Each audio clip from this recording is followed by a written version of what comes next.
आपके थाने में भ्रष्टाचार खत्म हुआ? आपकी तहसील में भ्रष्टाचार खत्म हुआ? आपके जिले का भ्रष्टाचार खत्म हुआ? या किसी भी गवर्नमेंट के डिपार्टमेंट का भ्रष्टाचार कम हुआ क्या? कायदे से तो कम हो जाना चाहिए। आपके मुख्यमंत्री जी ईमानदार हैं, हम सब के प्रधानमंत्री जी ईमानदार हैं, हम सब के चीफ जस्टिस ऑफ इंडिया चंचूड़ साहब भी ईमानदार हैं, हम सब की राष्ट्रपति मुर्मू जी भी ईमानदार हैं। जब ईमानदार लोग सत्ता के शीर्ष पे पहुंच गए फिर तो भ्रष्टाचार खत्म हो जाना चाहिए। फिर तो जिन्होंने भ्रष्टाचार किया उनको सजा भी मिलनी चाहिए। किसी को सजा हुई क्या? कॉमनवेल्थ घोटाले में किसी को सजा हुई? हेलीकॉप्टर घोटाले में किसी को सजा हुई? आईपीएल स्पॉट फिक्सिंग में किसी को सजा हुई? केरला सोलर पैनल जो स्कैम हुआ था उसमें सजा हुई? 2G स्पेक्ट्रम 1,76,000 करोड़ का हुआ था उसमें कितने लोग सजा हुई? आधार स्कैम में किसी को सजा हुई? तमिलनाडु जो दूध मिल्क एडल्ट्रेशन हुआ था, दूध में मिक्सिंग होती थी, किसी को सजा नहीं हुई? एयर इंडिया में एक बहुत बड़ा घोटाला हुआ, किसी को सजा नहीं हुई थी। इसी तरीके से आप देखिए असम एजुकेशन स्कैम हुआ था, बेंगलुरु में एक बहुत बड़ा घोटाला हुआ था, बिहार फ्लड रिलीफ, बिहार में एक बाढ़ घोटाला हुआ, किसी को सजा नहीं हुई। बोकारो में एक बहुत बड़ा घोटाला हुआ था, किसी को सजा नहीं हुई। कैश फॉर वोट स्कैंडल हुआ था, आपको याद होगा, बहुत पहले संसद में नोटों की गड्डियां लहराई गई थी, किसी को सजा हुई क्या? नहीं हुई। चंडीगढ़ में एक बूथ स्कैम हुआ, किसी को सजा नहीं हुई। एक क्रिमेशन घोटाला हुआ था, शमशान बनाने में ही बहुत बड़ा घोटाला हुआ, जो बिजली के लिए नहीं बनाते हैं जिससे अंतिम संस्कार बिजली के द्वारा किया जाता है, वो बनाने में बहुत बड़ा घोटाला हुआ था, किसी को सजा नहीं हुई। दिल्ली जल बोर्ड घोटाला कट्टर ईमानदार पार्टी ने कर दिया, किसी को सजा हुई क्या? दिल्ली गुड़गांव टोल प्लाजा घोटाला किसी को सजा हुई क्या? नहीं हुई। और अभी तो छत्तीसगढ़ में गोबर घोटाला हुआ है, मतलब आकाश घोटाला, पृथ्वी घोटाला, जमीन घोटाला, पाताल घोटाला, सारे घोटाले चल रहे थे। चारा घोटाला तो हुआ ही था, अब गोबर घोटाला भी हुआ कि गोबर की खरीद बिक्री में घोटाला हो रहा। आप जरा सोचिए कि जिनके पास गाय नहीं है उनसे भी गोबर खरीदा जा रहा है। ये तो बिल्कुल बिहार का चारा घोटाला जैसे हुआ कि जिनके पास ट्रक नहीं थी उसकी ट्रक से चारा ढोया जा रहा था, और छत्तीसगढ़ में जिसके पास गाय नहीं है उसको करोड़ों रुपए दे दिए गए गोबर खरीदने के नाम पे। पता नहीं किसका गोबर खरीदा, जब गाय है ही नहीं तो गोबर किसका खरीद रहे हैं भगवान जाने। क्यों ऐसा हो रहा है? चीन में तो ऐसा नहीं होता, सिंगापुर में तो ऐसा नहीं होता, जापान में तो ऐसा नहीं होता, ये भारत में क्यों होता है? और वो हो भी गया तो आगे न हो इसके लिए कोई व्यवस्था बनी क्या? इन घोटालों के ऊपर कभी संसद में चर्चा हुई, कभी विधानसभा में चर्चा हुई? और तो छोड़िए, क्या भारत के सुप्रीम कोर्ट के जजों ने कभी सार्वजनिक रूप से कहा कि भाई भ्रष्टाचार को कंट्रोल करने के लिए ये 10 स्टेप लेना पड़ेगा? कभी संसद में इस बात पे एक आम राय बनी कि भाई भ्रष्टाचार को खत्म करने के लिए 10 स्टेप लेना पड़ेगा? नहीं। जानते हैं क्यों? क्योंकि आप लोग बटे हुए हैं। आप लोगों को पार्टियों ने अफीम खिला रखी है, आप लोगों ने पॉलिटिकल पार्टियों की अफीम खा रखी है, उसी में आप मस्त हैं। नेताओं के बारे में उल्टा, आप किसी एक नेता के पीछे पड़ गए हैं और किसी एक नेता का समर्थन कर रहे हैं आंख बंद करके, और आपके ही पैसे का जो आप टैक्स देते हैं बंदर बाट हो रही है। 75 लाख करोड़ का बजट है भारत का, 75 लाख करोड़। ये तो आप भी मानते होंगे ना कि 20% तो घूसखोरी, कमीशनखोरी, दलाली में चला ही जाता है। 20% का मतलब 75 लाख करोड़ का 20%, यानी लगभग 15 लाख करोड़ रुपए हर साल भ्रष्टाचार में जाता है। और ये पैसा किसका? आपका। लेकिन आप चुप क्यों हैं? क्योंकि आपको पार्टियों ने अफीम खिलाई है। या तो आप पार्टियों के गुलाम हो गए हैं या नेताओं के गुलाम हो गए हैं। आपको कहीं न कहीं वो अफीम मिल गई है, आप खुश हैं, आप मस्त हैं, आप बस दल गुलामी कर रहे हैं, नेताओं की जय जयकार रहे हैं। लेकिन कभी ये नहीं कहते कि ये जो भ्रष्टाचार होता जा रहा है, ऐसे भ्रष्टाचारियों को आजीवन कारावास देने, ऐसे भ्रष्टाचारियों को फांसी देने, इनकी 100% प्रॉपर्टी जब्त करने के लिए कानून कब बनेगा? आप कभी बात ही नहीं करते, मांग नहीं करते। आप खुश हैं। जब आप लुटवाने में खुश हैं, टैक्स दे के उसको चोरी कराने में आप खुश हैं, तो फिर चोरों को क्या दिक्कत है? चोरों को तो बढ़िया बढ़िया, तुम आप मस्ती रहो, आप जय जयकार करते रहो, इधर पूरा खजाना लूट रहा है। प्रोविडेंट फंड स्कैम हुआ था, किसी को सजा नहीं हुई। एक फतवा फॉर कैश स्कैंडल हुआ था कि पैसा लेके फतवा जारी करते थे, किसी को सजा नहीं हुई। फ्लाइंग क्लब स्कैम हुआ, किसी को सजा नहीं हुई। फॉरेन एक्सचेंज स्कैम में किसी को सजा नहीं हुई। गोवा माइनिंग स्कैम बहुत बड़ा घोटाला था माइनिंग का, उसमें किसी को सजा नहीं हुई। एक ग्रेनाइट स्कैम हुआ था तमिलनाडु में, उसको किसी को सजा नहीं हुई। हरियाणा में सीड घोटाला हुआ था, बीज, ये जो बीज होता है ना, इसमें करोड़ों का घोटाला हो गया था, उसमें किसी को सजा नहीं हुई। हुड्डा प्लाट स्कैम हुआ था, किसी को सजा नहीं हुई। हरियाणा में फॉरेस्ट स्कैम हुआ, किसी को सजा नहीं हुई। हरियाणा टीचर घोटाले में किसी को सजा नहीं हुई। हसन अली खान में मनी लॉन्ड्रिंग 35,000 करोड़ का, 1-2 करोड़ नहीं, 100-200 करोड़ नहीं, हसन अली खान ने 35,000 करोड़ का घोटाला हुआ। कभी खबर चल रही है क्या? नहीं। क्यों? क्योंकि आपने पार्टियों की और नेताओं की अफीम खा रखी है। आप केवल जय जयकार कर रहे हैं, आपको इस बात की चिंता नहीं कि देश लूट रहा है। इसके लिए कम से कम हम कानून बदलने की मांग करें, 1 नेशन 1 टैक्स की मांग करें, पुलिस रिफॉर्म, जुडिशियल रिफॉर्म की मांग करें। हिमाचल प्रदेश में दाल घोटाला हुआ था, किसी को सजा नहीं हुई। रॉल्स रॉयस घोटाला हुआ, किसी को सजा नहीं हुई थी। हुडको स्कैम हुआ, किसी को सजा नहीं हुई। हाउसिंग लोन स्कैम में किसी को सजा नहीं हुई। इंडियन एयरफोर्स में लैंड स्कैम में किसी को सजा नहीं हुई। कोल घोटाला, कोयला घोटाला आपको याद है, 1,86,000 करोड़ का। किसी को आजीवन कारावास हुआ? नहीं। किसी को फांसी हुई? नहीं। किसी के 100% प्रॉपर्टी जब्त हुई? नहीं। घोटाला कितना था? 1,86,000 करोड़ का। कानून क्यों नहीं बदले जा रहे? क्योंकि आप दल गुलाम हैं, आप पार्टियों के गुलाम हैं, आप नेताओं के गुलाम हैं।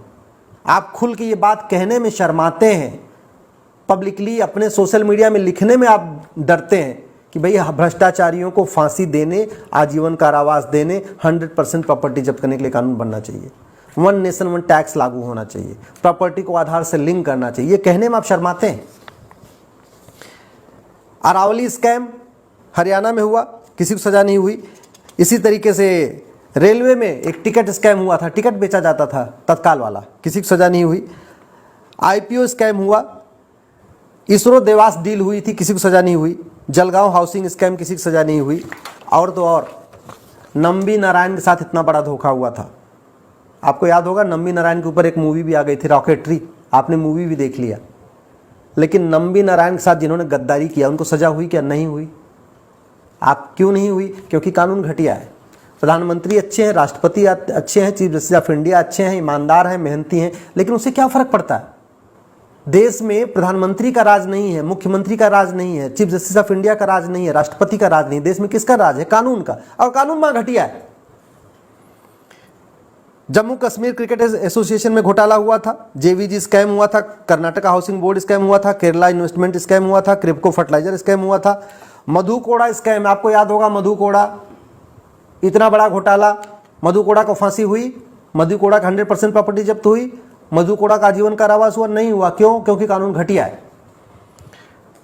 महाराष्ट्र लैंड स्कैम, आदर्श हाउसिंग स्कैम, जिन लोगों ने आदर्श हाउसिंग स्कैम में इतने बड़े बड़े मकान लिए थे, किसी को सजा हुई क्या? नहीं हुई। बाकी छोड़ दीजिए।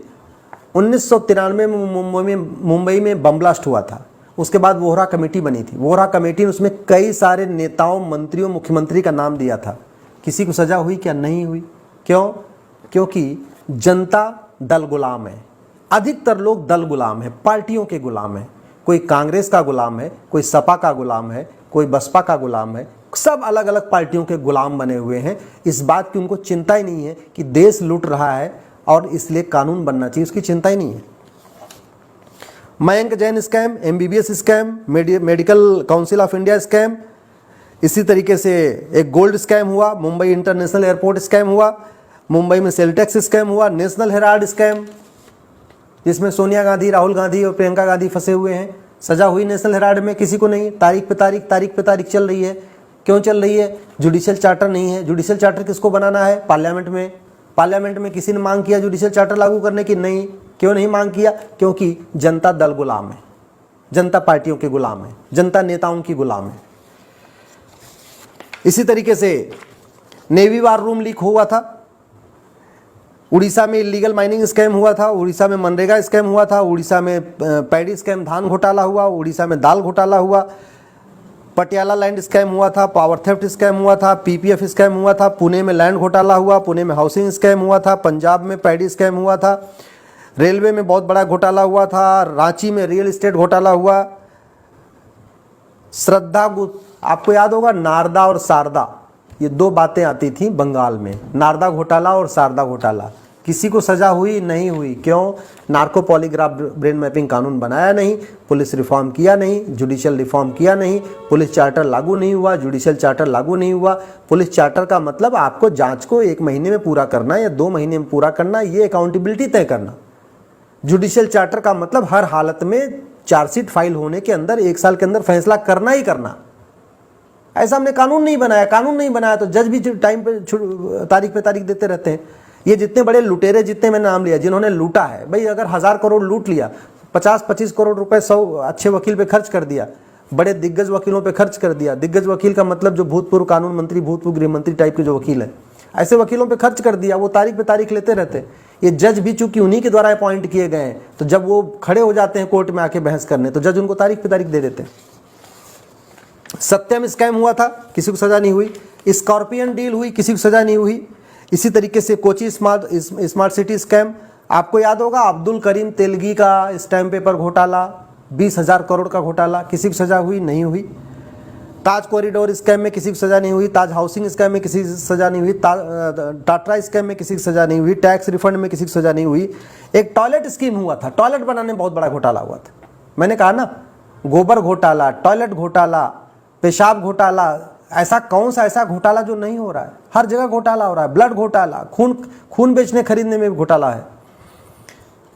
पावर प्रोजेक्ट घोटाला हुआ, फिर मनरेगा घोटाला हुआ, NHRM घोटाला हुआ, प्लांटेशन घोटाला हुआ। एक टीचर्स की अपॉइंटमेंट में बहुत बड़ा घोटाला, अब यूपी में भी हुआ था, बिहार में भी हुआ था, अभी बंगाल वाला भी चल रहा है।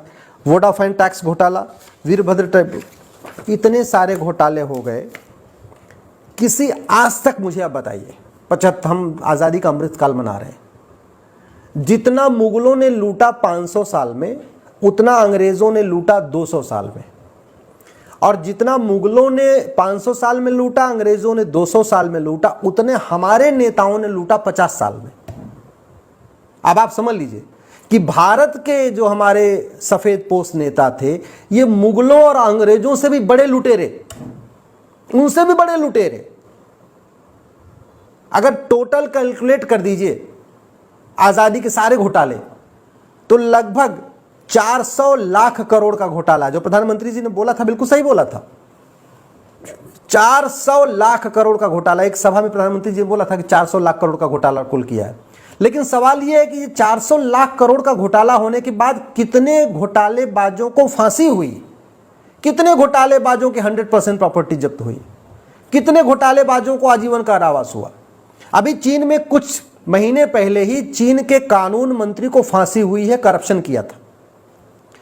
चीन में एक कंपनी के GM ने वहां के वेंडर से कुछ पैसा ले लिया था, दलाली कर लिया था, उसको फांसी हुई है। सिंगापुर में 900 ग्राम गांजा पाए जाने पे एक व्यक्ति को फांसी हुई है। दुनिया में इतने कानून हैं जहां भ्रष्टाचार के खिलाफ, ड्रग के खिलाफ कठोर कानून है। हम उन कानूनों को क्यों नहीं ले लेते? आखिर हाईवे बनाने में तो लागत आती है, एयरपोर्ट बनाने में लागत आती है, स्कूल बनाने में लागत आती है, हॉस्पिटल बनाने में लागत आती है, बुलेट ट्रेन बनाने में लागत आती है, पार्लियामेंट बनाने में लागत आती है, सब कुछ बनाने में लागत आती है, जबकि उसका पूरे देश को फायदा नहीं होता।